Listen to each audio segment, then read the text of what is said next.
asosiy bosh boyalarni nobud qilayotgan shved pashshasi zararini sizlarga mana ko'rsatib o'taman.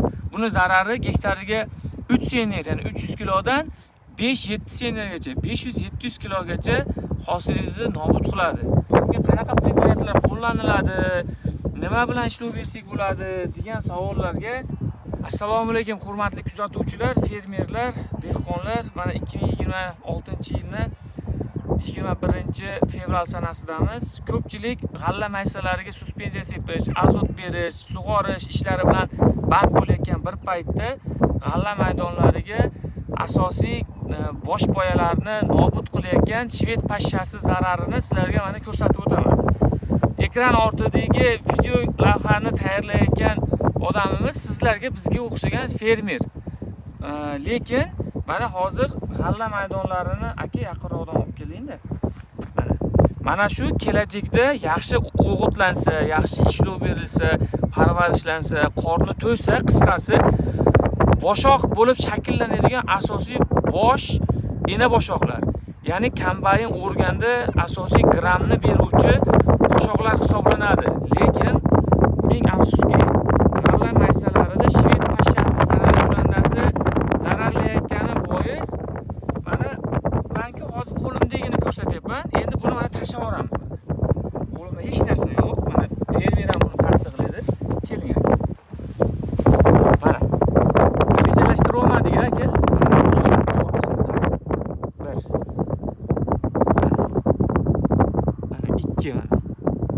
Uchib ketdi bu. Kesilgan aka. To'g'rimi? Bu shved pashshasi yoki chigirtka yeb qo'ygan holat emas akalar. Mana yaqqol mana kelingda. Sarg'ayib turibdi. Mana tagini bunday qarasangiz ana uzilgan mana. Mana shu boshoq. Yurishga ham hojat yo'q. Mana buni agar ajratish qiynalayotgan bo'lsalaringiz, tortasizlar. Qo'lingiz bilan tortganingizda oson chiqsa, oson yurilsa, shved pashshasi zarari bor. Mana shu o'zidan teramiz ketdi. Mana bir ishiniz ham bor, ko'ryapsizmi? Ayrisimon. Mana 2. Mana 3 mana. 4.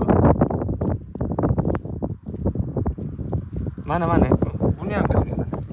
Hammasi kelajakda barg emas bular, boshoq. Mana misol uchun, mana asosiy bosh poya bo'lsa, boshoq bo'lsa, sog'lom bu.